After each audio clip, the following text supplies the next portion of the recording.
नमस्कार, मैं सचिन कुमार। आप देख रहे हैं खबर फास्ट डिजिटल। भारत पाकिस्तान के बीच युद्ध की आहट तेज होने लगी है। सोमवार यानी 5 मई को केंद्र सरकार की तरफ से सभी राज्यों को एडवाइजरी जारी कर दी गई है। एडवाइजरी में कहा गया है कि सभी राज्य सुरक्षा मॉक ड्रिल को सुनिश्चित करें, हवाई सायरन को एक्टिव कर दिया जाए। नागरिक की सुरक्षा के लिहाज से केंद्र सरकार का ये अहम एडवाइजरी है।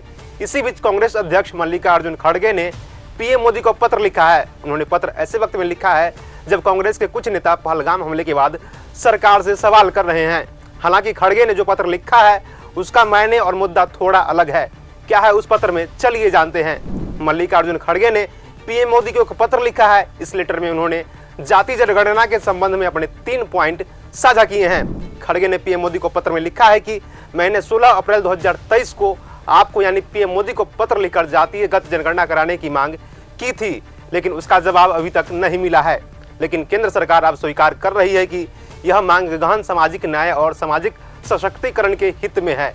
अब सवाल है कि खड़गे ने 3 पॉइंट क्या क्या उठाए हैं, तो चलिए आपको बताते हैं। खड़गे ने पीएम मोदी को लिखे पत्र में सबसे पहला पॉइंट उठाया है कि हाल ही में समाप्त हुए तेलंगाना में जाति जनगणना के तहत ही केंद्रीय गृह मंत्रालय को जनगणना करवानी चाहिए। जनगणना में पूछे जाने वाले प्रश्नावली के तहत ही तेलंगाना मॉडल का उपयोग करना चाहिए। जनगणना होने के बाद किसी भी रिपोर्ट को छिपाया नहीं जाना चाहिए ताकि प्रत्येक जाति के पूर्ण सामाजिक और आर्थिक आंकड़े सामने आए, जिसके आधार पर उन्हें संवैधानिक अधिकार दिया जा सके, यानी कि उन्हें हर क्षेत्र में बराबर का अधिकार मिले। दूसरा पॉइंट उन्होंने जो उठाया है वो ये कि अगस्त 1994 में तमिलनाडु का आरक्षण कानून अधिनियम हमारे संविधान की 9वीं सूची में शामिल किया गया था। इसी तरह सभी राज्यों द्वारा पारित आरक्षण संबंधी अधिनियम को संविधान की 9वीं सूची में शामिल किया जाना चाहिए।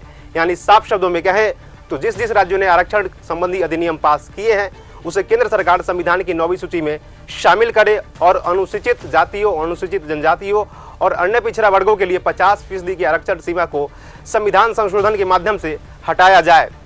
आखिरी पॉइंट मल्लिकार्जुन खड़गे ने जो उठाए हैं वो ये कि अनुच्छेद 15(5) को लागू करने के लिए नए कानून बनाया जाए, जिसके तहत अनुसूचित जातियों, अनुसूचित जनजातियों और अन्य पिछड़ा वर्गों के उचित शिक्षण संस्थान में आरक्षण मिले। इसके अलावा खड़गे ने कहा कि जाति जनगणना जैसी प्रक्रिया पिछड़ों, वंचितों और हाशिए पर खड़े लोगों को उनके अधिकार दिलाने का काम करता है। इसे विभाजनकारी नहीं माना जाना चाहिए। हमारा महान राष्ट्र और हमारे विशाल हृदय विपरीत परिस्थितियों में हमेशा एकजुट होकर खड़े हुए हैं। खड़गे ने कहा कि पहलगाम हमले के बाद हुए कायराना आतंकी हमलों के बाद हम सब ने एकजुटता का परिचय दिया है। हालांकि केंद्र सरकार की तरफ से जाति जनगणना को हरी झंडी मिलने के बाद क्रेडिट लेने की होड़ शुरू हो गई है।